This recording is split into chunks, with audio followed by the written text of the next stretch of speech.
Strategy starts not with learning some theory in a university and not with ordering of a due diligence to experts. Strategy starts with recognition of an enemy. Without a recognized enemy, strategy is void. It's like a leverage applied to a vacuum. In my previous short classes, I demonstrated how dangerous is a strategy without a recognized enemy, because it brings a disaster when the enemy moves and thrusts. Recognition of the enemy is the important strategic technique that I teach in my course. It must be mastered before the development of strategy simply because it's issue of survival. I demonstrated two strategic techniques to recognize the enemy. The first one is looking for emergence of new breakthrough technologies, and the second one is looking for some sharp reorganization of the existing technologies. There are other strategic techniques to recognize the enemy as well. However, these two techniques are sufficient to understand how important is the recognition of the enemy for development of the strategy and its implementation. The recognition of the enemy brings the feeling of personal mission of a man or woman to prevent the thrust of the enemy and prevent the incoming disaster. It's a strategic mission. Strategic mission is another important component of strategy that is not taught in the universities. It's not less important than recognition of the enemy. I demonstrate that strategic mission is a vigour of strategy. It's absolutely necessary to develop the strategy and implement it. What is the strategic mission? Watch my video and subscribe to my channels with YouTube and Telegram. In the aftermath of the Second World War, the United States of America came into confrontation with the Soviet Union. It started in Europe, where each of them imposed its social and political order on the countries that they occupied during their struggle against the Nazi Germany. Then the confrontation spread globally. The Soviet Union incited the peoples of the colonial countries to rise against their European masters that were the allies of the United States. The United States opposed the national liberation movements according to the doctrine of communism rollback, fearing the domino effect that was crash of the international order in case if they are allowed to win in one country. In Europe, the United States carried out the strategy of containment, threatening the Soviet Union with the nuclear war in case if it moves against the European allies of the United States. Both strategies, containment and rollback, were discussed in detail and implemented with great economic and military resources. The result was rather negative. The communists conquered China, the United States was defeated in Korea and Vietnam, and its allies were defeated in many other countries. The problem of the United States strategy was that it was a professional business of politicians, military and academicians, but not anybody's personal mission. Everything changed in 1981 when Ronald Reagan became the president of the United States. He assimilated the direct confrontation against the Soviet Union as his personal mission. He undermined the Soviet economy by dropping the oil prices. He undermined the Soviet allies in Eastern Europe and opposed the Soviet military might with the program of Star Wars. Everything was finished for the Soviet Union in a decade. It was pushed on its knees and completely destroyed. When the Netherlandish prince Charles Habsburg was elected the Spanish king in 1516 and the Holy Roman Emperor 3 years later, the idea of the universal Christian empire had a 1,000-year-long pedigree. There were 4 attempts to implement it: the Roman Empire, the Eastern Roman or Byzantine Empire, the Carolingian Empire, and the Holy Roman Empire. None of them was successful. The rulers of these empires were troubled by the foreign invasion, upheavals of the subjects, and absence of the status of the great emperors in the eyes of their subjects and rivals. Only 2 of them could be considered the universal emperors, the Roman Emperor Constantine and Charlemagne. Charles Habsburg became the 3rd one. His drive to the universal empire was instigated by recognition of the enemy and feeling of the impending doom. The enemy was the Ottoman Empire. The Ottomans conquered Constantinople, the Balkans, the Near East, and North Africa. Only Italy and Spain remained to be conquered by them to implement their vision to be the sole successors for the Roman Empire and Byzantine Empire. And the doom was the Reformation, launched in Germany by a monk, Martin Luther, who endangered the edifice of the Catholic Church, the pillar of the Western Christianity. Charles Habsburg fought against them both. He stopped the march of the Ottomans in the Mediterranean and Hungary, and he destroyed the followers of the Reformation, imposing the universal profession of faith on his subjects. And he assimilated the new lands opened in America, Asia, and Africa by the European pathfinders to his empire. Thus, the personal mission of Charles Habsburg converted the abstract idea of universal Christian empire into the practical, political and military strategy. When a Cossack Bogdan Khmelnytsky was appointed the secretary of the Polish Royal Cossack Register in 1637, Ukraine did not exist neither as a state nor as a concept of separate sovereignty. The Cossacks were the bands of raiders who lived far away over the Dnieper Rapids, or the bands of mercenaries recruited by the Poles to defend the local castles. Sometimes the Ukrainian peasants called themselves Cossacks, rebelling against their Polish lords. There were nothing for the future Ukrainian nation in this situation. Bogdan Khmelnytsky became an agent of the King Vladislav I to recruit the Cossacks for the war against the Ottomans. The Polish magnates did not welcome this situation, and one of them raided Khmelnytsky's house, whipped to death his son, and abducted his lover. It was a harsh action, but not out of normality of the time. Khmelnytsky escaped. He could devote his life to raiding, but he was incited by the drive to defend the Orthodox Church against the Polish Catholic abuse. He decided to combine the martial vigor of Cossacks with the Orthodox Church, claiming the Cossack state to be the successor to the Kievan Rus state that was destroyed by Mongols 400 years ago.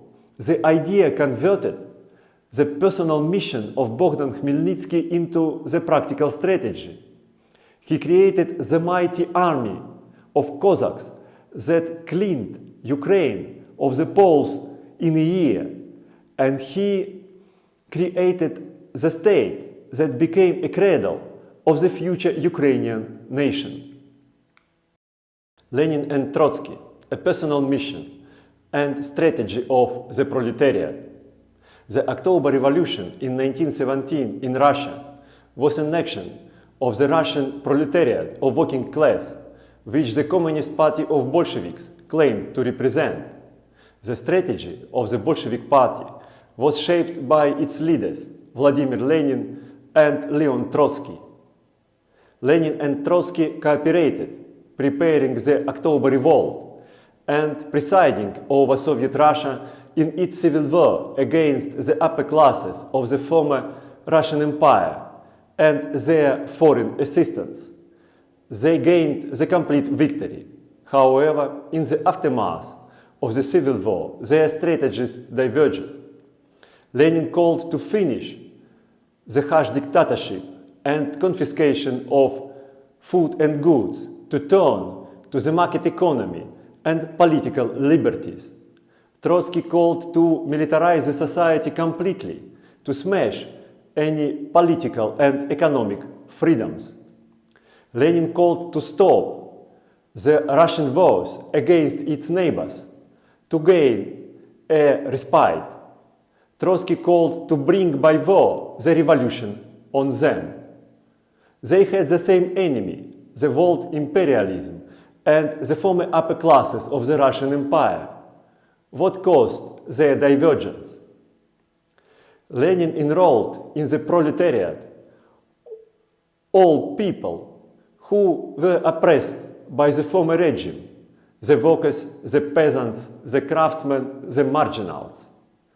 Trotsky granted to be proletariat only to the workers of the large mechanized factories with their cohesion and discipline.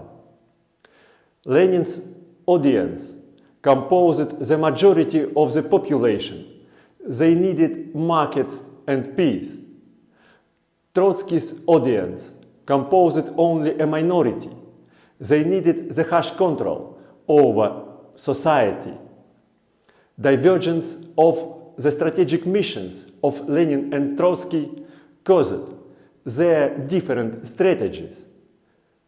The strategic mission is an agent that imposes a choice between alternatives that the implementation of strategy creates. Mission moved not only strategists of reformation, revolutions, and the Cold War.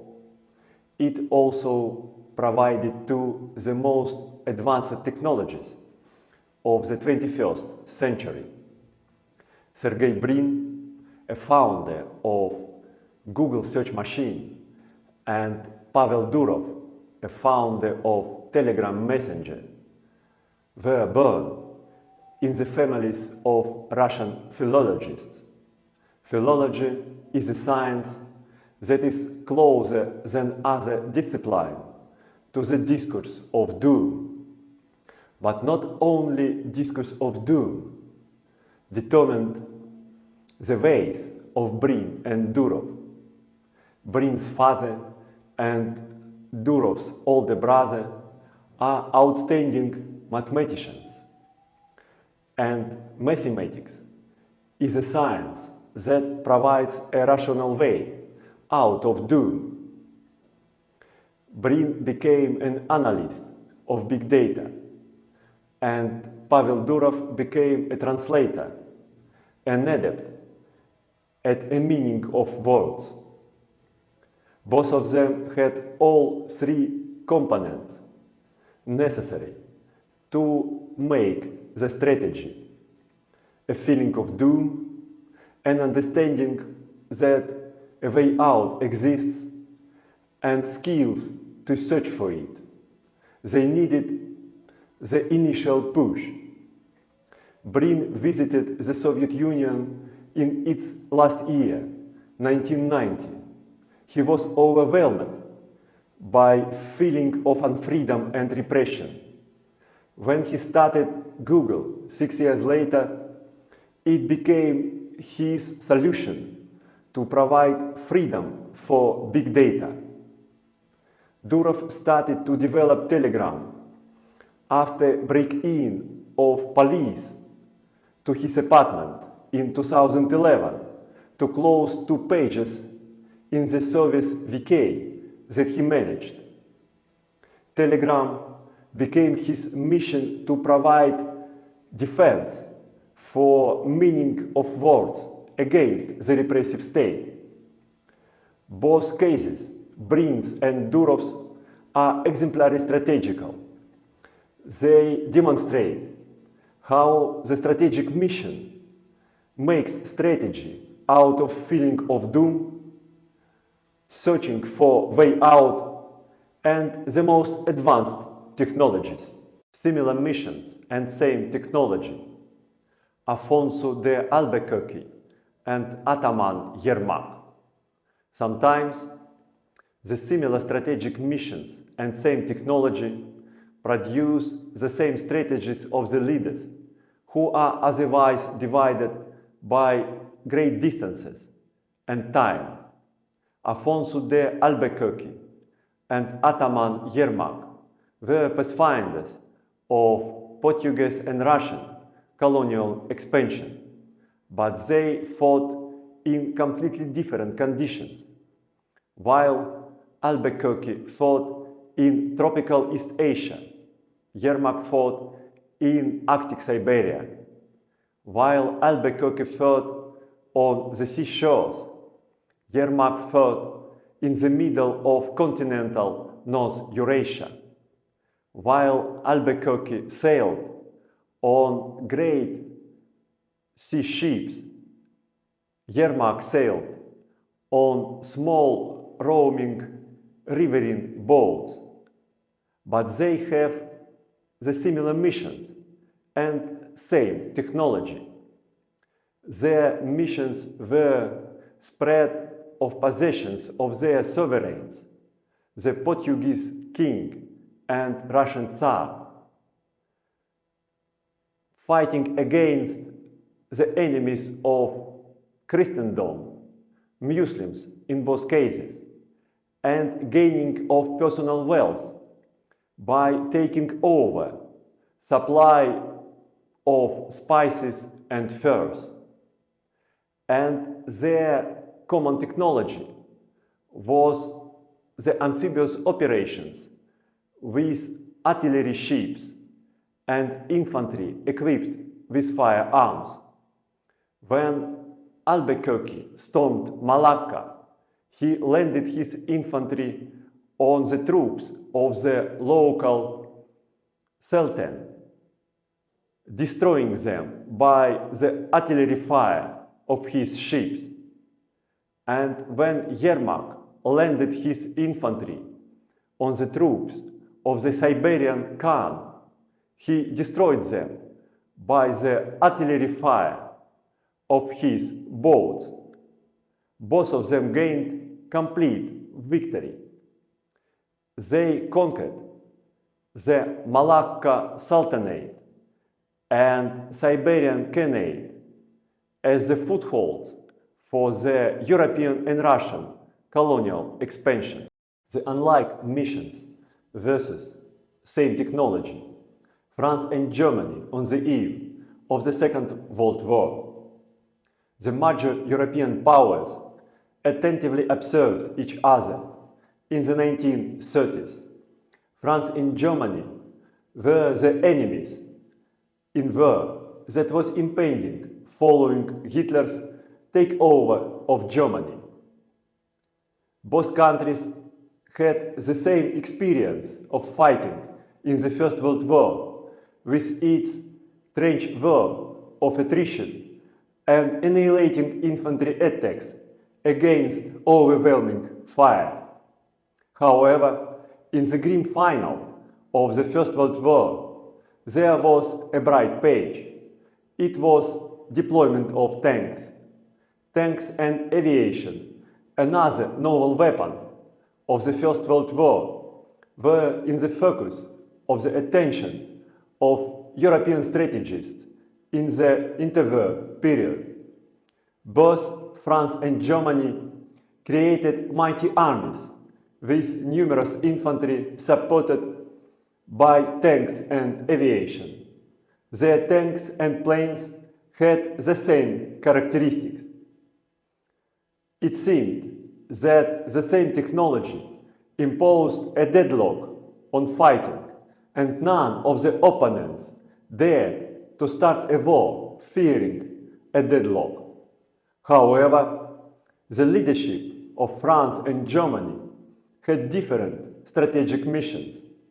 The French leaders considered that their mission is to avoid a war with Germany and to bring the German offensive into a deadlock if it starts. The German leadership urged a war with France and considered that their mission is to destroy the French army. The French constructed the mighty border fortifications and spread their infantry, tanks and aviation to defend them. The Germans collected their tanks and aviation into one fist.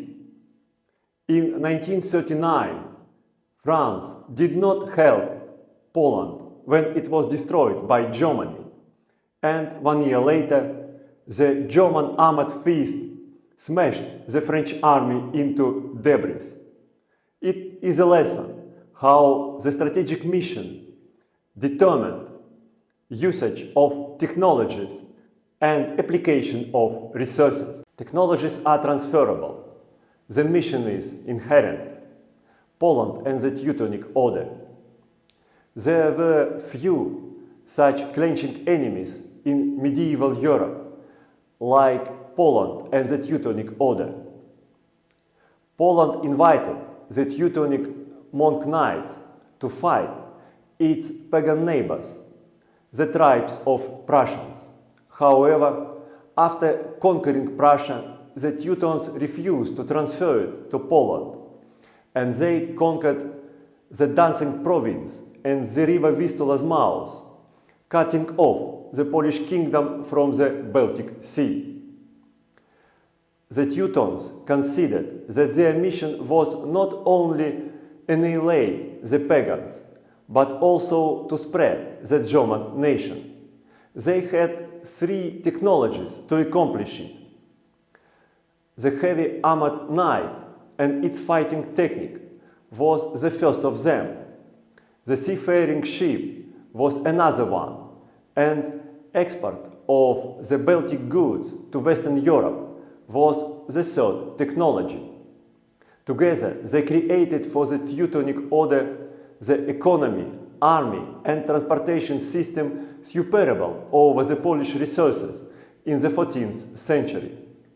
The Polish rulers dreamed to reintegrate the Vistula mouth into their kingdom and use the Vistula for integration of their country. They didn't have any choice but to borrow the advanced technologies from the Teutonic Order. King Casimir III borrowed the heavy knight and changed the Polish society to adopt this innovation. The Polish army destroyed the Teutons in the Battle of Tannenberg in 1410. However, a half of a century later, the Teutons brought another innovation against the Poles. It was the infantry army equipped with firearms. They destroyed the Polish heavy cavalry in the Battle of Konitz. However, King Casimir I adopted this innovation as well and supplemented his army with the Czech mercenaries equipped with firearms. It turned the table. The Poles conquered the Vistula's mouth and subjugated the Teutonic Order. Their example demonstrates how important it is to borrow the new technologies from the enemy if it's necessary, and to change oneself to master them. John Rockefeller and Henry D. Toding, 2 missions of oil dominance. At the beginning of the 20th century, supply, distribution and processing of oil in the United States were at the hands of John Rockefeller, who created the monopoly, Standard Oil. In Europe, they were at the hands of Henry de Toding, who brought together the conglomerate Royal Dutch Shell.